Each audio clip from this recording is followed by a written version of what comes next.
Bagi teman-teman yang menyaksikan tayangan ini, jangan lupa untuk subscribe, like, dan komen di NJP Channel. Terima kasih. Assalamualaikum warahmatullahi wabarakatuh. Selamat sore guys. Sore hari ini kita kedatangan tamu istimewa. Beliau ini Mbak Umi Masruroh, yang beliau ini menjabat sebagai Ketua Pimpinan Cabang Fatayat di Kabupaten Bantul. Kegiatan-kegiatan Fatayat ini banyak sekali. Nanti kami dari NJP Channel pengen berbagi kepada teman-teman semua, biar nanti Mbak Umi Masruroh untuk bercerita. Namun sebelum mengikuti lebih lanjut, tolong subscribe, like, komen di channel kami NJP Channel. Demikian Mbak Umi, kami pengen berbagi cerita kepada teman-teman kami di NJP Channel tentang kegiatan-kegiatan Fatayat, khususnya di Kabupaten Bantul. Matur suwun sangat Pak Nur Rahmat yang sudah mengundang kami mewakili pimpinan cabang Fatayat NU Kabupaten Bantul untuk sharing kegiatan-kegiatan Fatayat di Kabupaten Bantul. Untuk Fatayat sendiri, kita memang menjadi salah satu badan otonomnya NU yang memang fokus ke pemberdayaan perempuan. Dan memang segmen anggota kita atau kader kita itu pemudi, jadi pertengahan antara pelajar dan ibu muslimat. Berarti kalau itu berarti ada apa saja Mbak Banom di NU ini? Ada, kalau ini kan pertengahan ya. Jadi ini Fatayat. Kemudian yang mungkin sepuh mungkin namanya muslimat, ibu muslimat. Kemudian yang paling bawah pelajar, Ikatan Pelajar Putri Nahdlatul Ulama. Ikatan Pelajar Putri IPP. Nanti yang putra Ibnu, Ikatan Pelajar Nahdlatul Ulama, atasnya ada Gerakan Pemuda Ansor, di atasnya ada Bapak-bapak NU. Kemudian anggotanya Mbak, mungkin di Bantul sudah komplit mungkin di setiap kecamatan. Ya, kalau kader kami di setiap kecamatan ini sebenarnya sudah ada Pak, tapi untuk kepengurusan yang sudah terbentuk pimpinan anak cabang di tingkat kecamatan kita ada di 15 kecamatan. Ya, yang belum terbentuk di Kecamatan Bambang Lipuro dan Kasihan saja. Tapi sebenarnya kader di sana sudah ada, tinggal kita bentuk untuk legalitasnya. Kalau keseluruhan pengurus dan anggota itu kita sudah di 500 orang lebih sekabupaten. Luar biasa. Jadi kepengurusannya Fatayat ini anggotanya sudah 500-an, di luar anggota nih. Kalau anggotanya mungkin ribuan. Pengurus dan ini Mbak Umi, kita minta cerita tentang kegiatan-kegiatan ataupun hal yang digarap oleh Fatayat ini mungkin. Jadi di Fatayat sendiri kita ada beberapa bidang. Yang pertama ada bidang kesehatan. Untuk bidang kesehatan ini di masa COVID-19 ini kita juga aktif melakukan edukasi-edukasi kepada masyarakat terkait bagaimana kita melindungi diri sendiri dan keluarga. Karena peran perempuan kan urgent juga di sini ya. Apalagi kader Fatayat ini banyak yang memang sudah ibu-ibu muda yang punya anak balita, kemudian atau keluarga-keluarga baru. Jadi mereka penting sekali memiliki pengetahuan yang bagus terkait COVID-19 ini. Jadi kita ada edukasi, kemudian kita juga sempat membagikan hand sanitizer di awal-awal COVID, masker, dan lain-lain. Kemudian untuk yang lain kita juga ada pendidikan kesehatan reproduksi. Apa itu, Mbak? Itu apa? Jadi bagaimana kita memahami organ reproduksi perempuan. Jadi karena perempuan ini kan aset terpentingnya adalah salah satunya organ reproduksi. Jadi bagaimana kita bisa sehat menjaga organ reproduksi kita. Terus juga ada bidang lingkungan, ada bidang seni dan budaya. Tapi kalau Fatayat memang seni budayanya ya tidak jauh-jauh dari budaya NU seperti hadroh, gitu-gitu Pak, selawat gitu. Kemudian kita juga ada bidang sosial seperti kita mengadakan bakso, santunan anak yatim.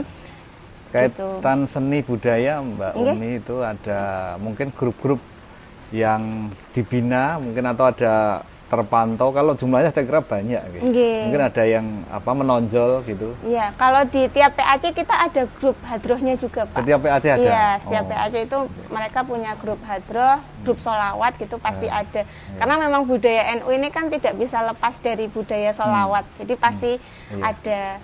Nah, kemudian kalau untuk bidang ekonomi kita juga ada rintisan usaha ekonomi seperti kita sekarang sedang merintis Fatayat Mart namanya. Tapi masih bentuknya online dan masih di kalangan Fatayat NU sendiri. Jadi kita saling berbagi produknya Fatayat dan saling istilahnya menawarkan produknya teman-teman gitu. Jadi kalau saling menukar ya, mungkin ada yang kecamatan kurang satu produk kita ada dikirim ke sana. Dan itu beli gitu nggih? Iya, saling menawarkan dagangan. Berarti ada grup mungkin? Ada. Oh iya.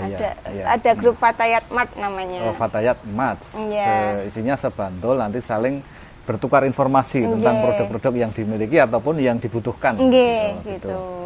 Oke Mbak, kemudian ada lagi tentang edukasi kaitan dengan pandemi ini, ada Mbak mungkin? Iya, tentang apa itu COVID-19, bagaimana kita mencegah penularan COVID-19, melindungi diri dan keluarga dari COVID-19. Ini kita juga aktif sekali Pak memberikan edukasi, terutama ke kader kita dan masyarakat sekitar.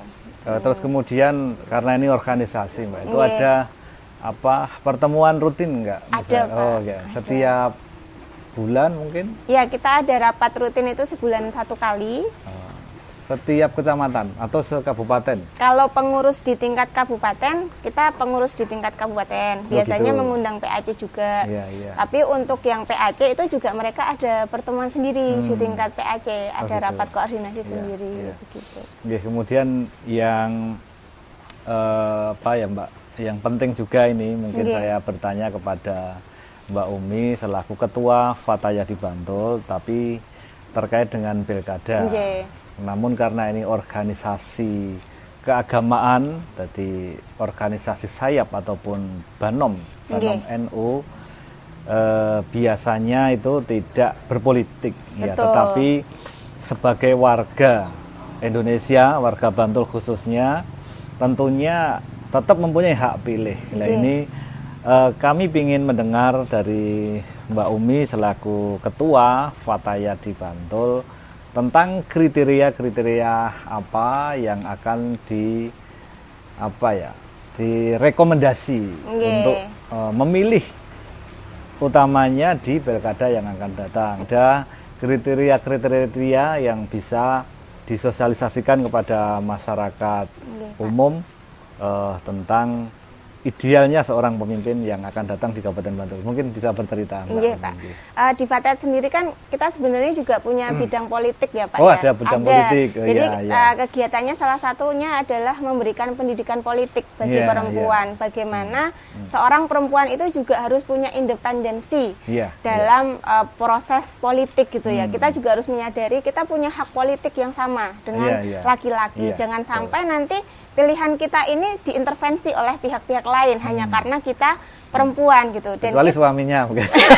Suami juga nggak boleh Pak. Jadi walaupun beda pilihan dengan suami nggak boleh maksa istrinya. Tetap rahasia. Gitu. Tetap rahasia dan punya pilihan sendiri. Tetap bisa mempengaruhi suaminya. Ya, mempengaruhi suami silahkan, tapi nggak boleh saling memaksa. Intinya kan begitu.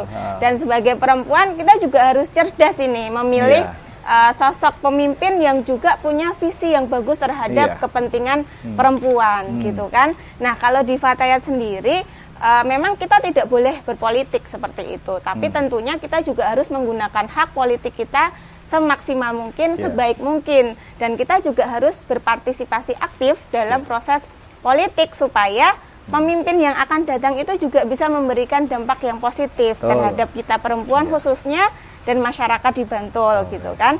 Nah, kalau saya pribadi, seorang pemimpin itu yang pertama harus punya pondasi keagamaan yang bagus. Pondasi keagamaan yang kuat. Iya, yang kuat. Karena kalau seseorang sudah punya pondasi agama yang bagus, itu kami karena saya sendiri dari organisasi keagamaan meyakini kalau pondasinya sudah bagus, insya Allah nggak menggok gitu. Jadi dia akan lurus. Karena bagi kami menjadi pemimpin itu amanah. Iya, iya. Jadi kalau pondasinya bagus, dia pasti menjalankan amanah itu dengan baik. Yang kedua, dia harus punya visi misi yang jelas. Iya, iya. Ya, kami memang memperhatikan tadi isu-isu perempuan, tapi kita juga harus melihat visi dan misi calon-calon ini gimana ini untuk masyarakat, untuk perempuan dan terutama kelompok rentan. Selama ini dia memperjuangkan nggak perempuan, lansia, anak, disabilitas misalnya, kelompok-kelompok rentan yang selama ini belum terperhatikan dengan baik. Gimana kiprahnya selama ini kan? Kita harus lihat ke sana. Yang ketiga, saya kira dia harus punya sisi kemanusiaan yang tinggi. Iya, iya. Jangan sampai menjadi pemimpin hanya berbasis kepentingan. Kalau hanya berbasis kepentingan, saya khawatir nilai-nilai kemanusiaan itu akan tergeser. Saya kira juga oleh sudah kepentingan itu. Nyambung Mbak Umi ketika kriteria pertama tadi yang dengan sampaikan itu terkait dengan pondasi agama. Jadi ketika pondasi agamanya kuat, saya kira akan berbanding lurus dengan sisi kemanusiaan. Iya, betul. Itu. Terus karena hari ini adalah kita baru menghadapi pandemi dan tentunya ini secara kemampuan daerah itu kita perlu ekstra di dalam membangun baik sumber daya manusia ataupun ekonomi. Nah ini hari ini kalau di Bantul kan ada 2 kandidat ya Mbak, karena ini perlu ekstra, perlu butuh pemimpin yang energik ya Mbak. Nah, kira-kira kalau Mbak Umi sendiri atau nanti bisa secara keorganisasian mungkin kalau ada calon yang lebih tua dan muda, kira-kira milih yang mana Mbak? Iya Pak, ini udah agak-agak mengarah ini menjurus gitu ya. Iya, saya kira energik, kemudian berjiwa muda itu juga bisa menjadi salah satu pertimbangan kita ya dalam menentukan pilihan. Karena tantangan Bantul dalam kondisi ini saya kira cukup berat. Jadi kita memang membutuhkan sosok pemimpin yang energik seperti itu. Kalau energik tentunya kalau yang tua sama muda, energik yang muda ya Mbak ya. Yang pasti dia harus energik untuk memberikan yang terbaik untuk kabupaten kita. Mungkin terima kasih Mbak Umi atas kehadirannya di Angkringan Kembang Desa. Kami atas nama NJP Channel mengaturkan terima kasih dan mohon maaf bila ada kesalahan di dalam kami wawancara ini. Demikian dari kami akhiri. Assalamualaikum warahmatullahi wabarakatuh. Waalaikumsalam.